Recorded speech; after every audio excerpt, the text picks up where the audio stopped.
Hey, welcome to the Smoking Nerf News. This is Chris Cartea. It's about 5 o'clock, and I am at the Fumi at Millennial Walk, smoking another Monte Cristo number 4. And I wanted to do some Nerf News updates. Went to the Hasbro warehouse sale.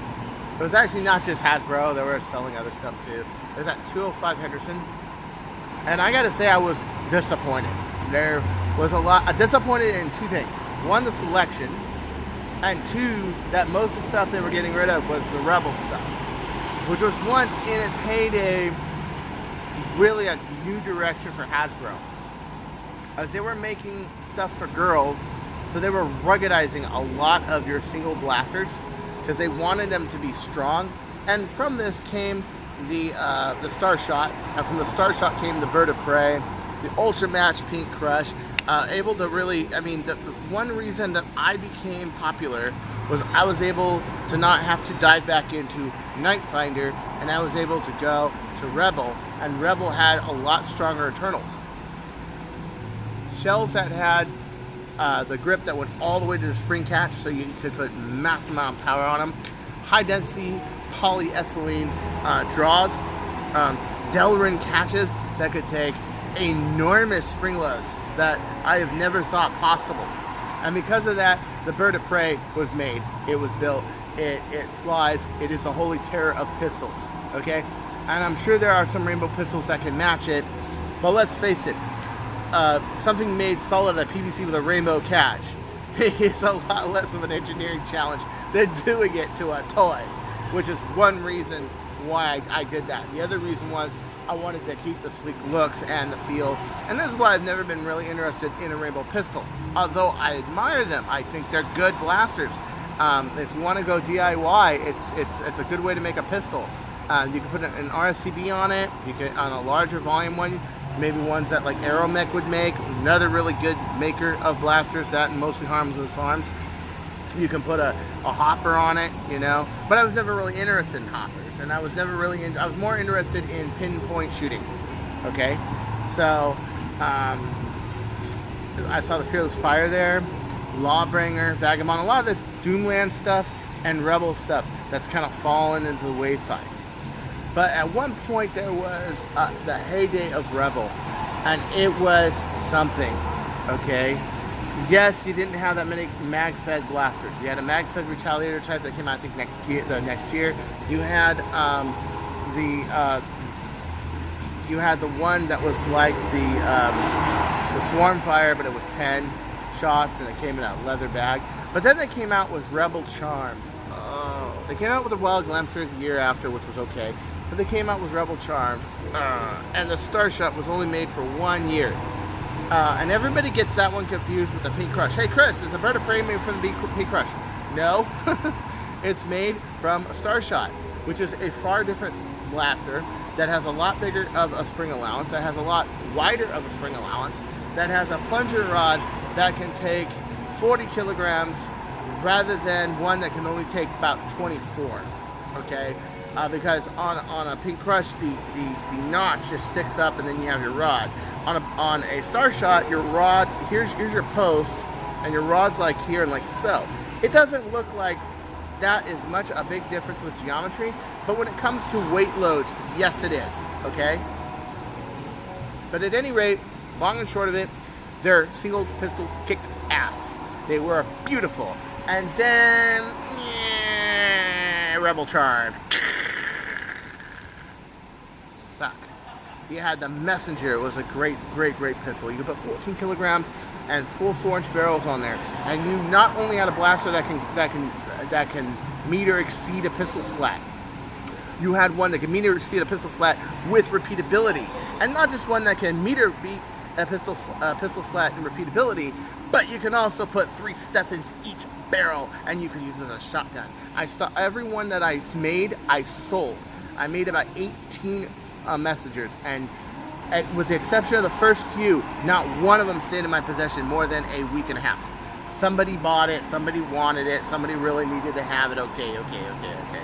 So it was like, And with the new Nerf Turf 10K spring, I really want to get a messenger and try it again, Because the 10K NERF Turk spring, which I'm using on the CETA prototype, had a nice spring. Only thing is, the end should be grounded flat. If they were flat, they would fit in retaliators better. And do remember to use a stronger spring, catch spring. If you don't, your catch is not going to work. You're going to break it. It's not going to be your friend. Okay? So anyway, it really saddened me. I had a box of about 5 of these things and we were in line, and the line was huge. And put in mind, this was not a line in a building, an air-conditioned building, okay? This was not a line in the middle of the night in Santa Clarita, which the temperature would be fair. This was this huge Disneyland-sized line in Singapore. Yes, in the hot, humid Singapore. I was pouring sweat. I literally just bought up a can of isotonic water, okay, and just gulp, gulp, gulp. That thing was gone in like a minute or two. I was so dehydrated. And my friend from work, Colin, he works on the web commerce stuff for Jet Blaster.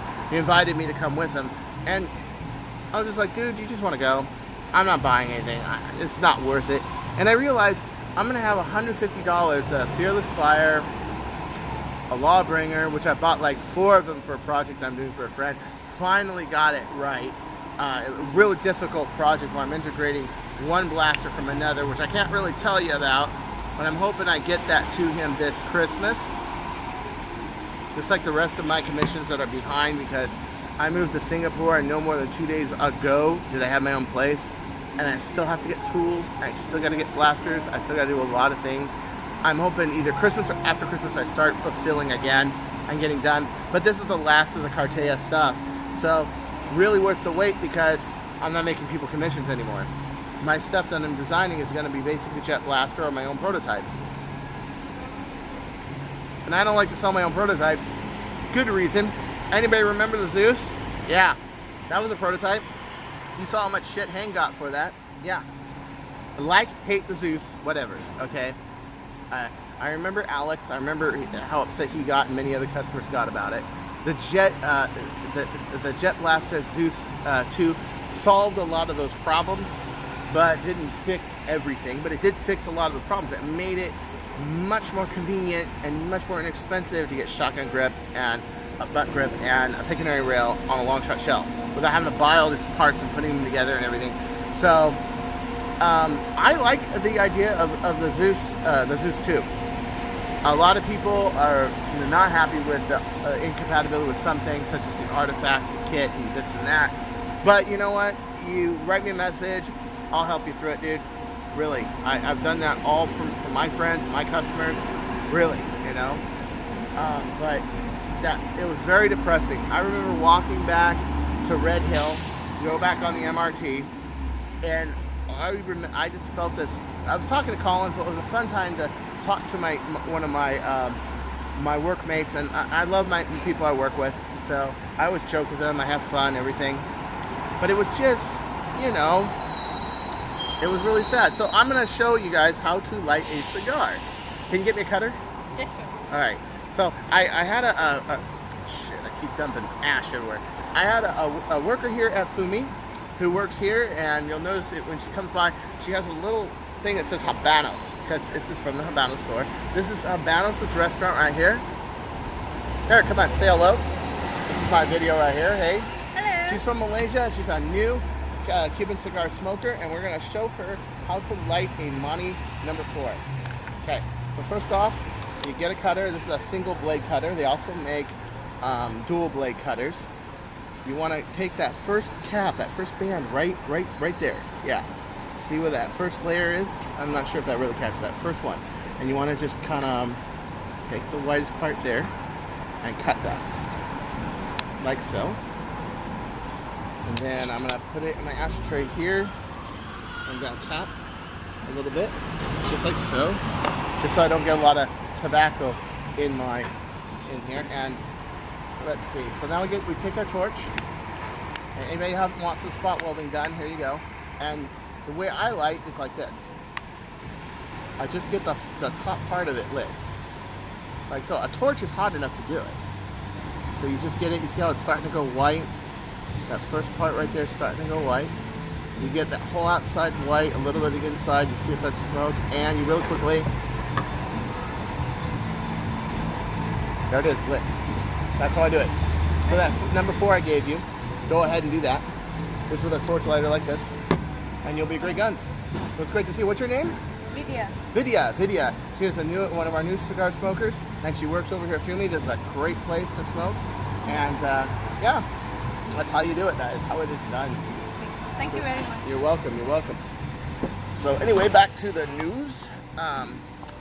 We have a game Sunday. It's a hack game. I might be going to that game by my place over at. Let's cash the rest of this. These are expensive, so. I know I got 2 cigars in my hand. I never thought I'd do that. Yeah. So we have that. A lot of games in Singapore, a lot of good stuff. I've hung out with my friend Ty. He's been a really good friend and everything, and we've been working on a lot of cool stuff. Now, one more thing before I go. I am working on, we have the Alpha Breach, which is a Stefan-only breach that we're working on. You guys seen that. But we're working, I'm gonna experiment. I'm not saying we're coming out with a product because I don't know. I gotta see how well it works. But just for the sake of fairness, I am at work right now working on a universal breach. Now, I have my own opinions about a universal breach. It's that I think that a breach cannot be made for every kind of dart. Cannot be made for every thickness of dart. Cannot be made for every kind of mag.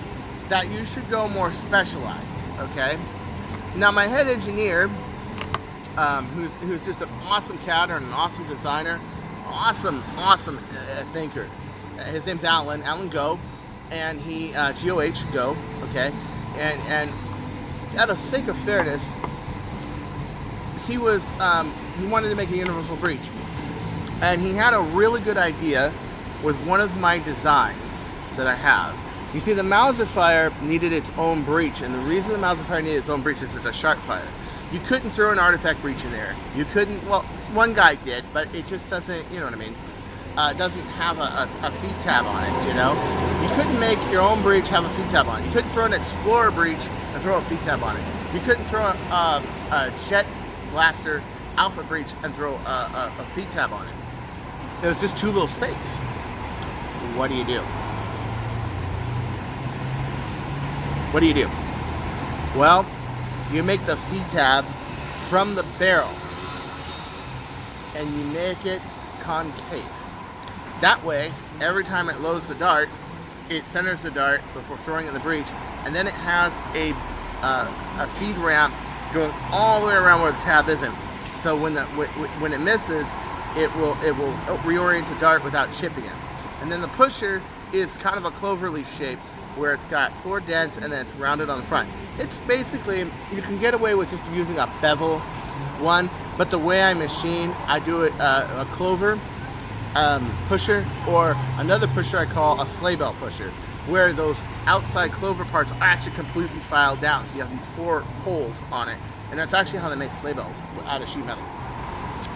So at any rate, we'll make a full-size one.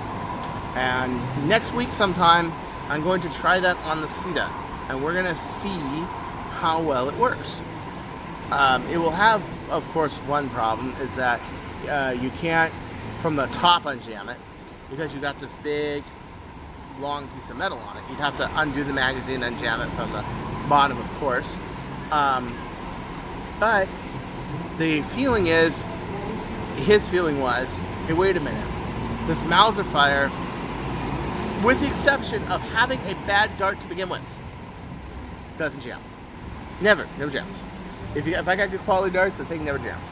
So why not try this with a full length dart? Or even better, have a breach so it can do full length or Steffens, but any damn magazine I want. Now, Explorers tried this. They tried it with the Sentinel kit. They tried this with the X Eliminator.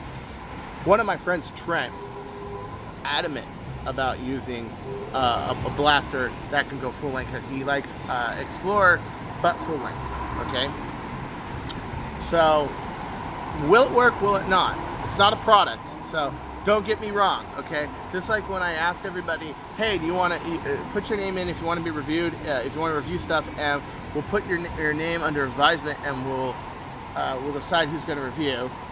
Just because you comment doesn't make you a reviewer, okay? Just because I'm testing something at work doesn't mean it's going to be a product, okay? But we're going to try it this week, and if it goes well, you'll see a video on it. And we may do a design for a universal breech. What do I think? I think it will work better than most other people's universal breeches, but will it work as well for a specialized Stephan system, Stephan shooter? Are you better off with a specialized Stephan breech? I think you are. I mean, the Mauser Fire, for example, it has very good feeding, but it is not fast. I couldn't shoot that thing as fast as, let's say, a Rampage or an Alpha Trooper, for example. An Explorer Blaster, I could do that. An Alpha Breach, all the ones with the breech finger, I could do that. I can shoot them as fast or almost as fast as an Alpha Trooper with a light spring load. No shit. But I don't think it's gonna feed as fast. I also think that the longer length dart, you're still pushing more foam into the breech, and that's gonna have more resistance. And of course, I don't think the flight characteristics are gonna be that great. There are lots of people who, oh, sorry about that. It was a bee. Bees are not my friends. There are lots of people who only shoot 50 feet, 70 feet. They shoot indoors, or they shoot in small quarters, and they don't really care about range. But me, let's face it, I'm a rifleman. I try to brick people from far away. I need as much stability in my shot as possible. And I just think that a long dart is made for lower velocities, at most 150 feet per second. And after that, it just goes unstable. So I think there's going to be a little of that too, where you don't need a long dart. A long dart's like a jet wing with the flaps down, okay, on your commercial airliners. As where a Stephan is like a fighter jet wing. It's slanted back. It's just a little bit just to keep it in the air at very high speeds, like, you know, supersonic.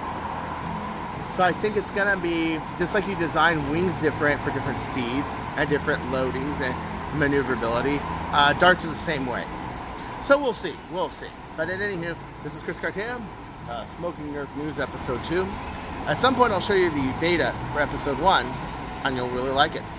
It's gonna be after we do all this stuff with Jet Blaster. And what I was doing that week, I decided to just keep out and say, you know, I'm going to release this later after we do all this stuff and say what we were working on. You know, last week, the week after Fidel died. That'll be interesting. Until then, I'll see you later. Peace out.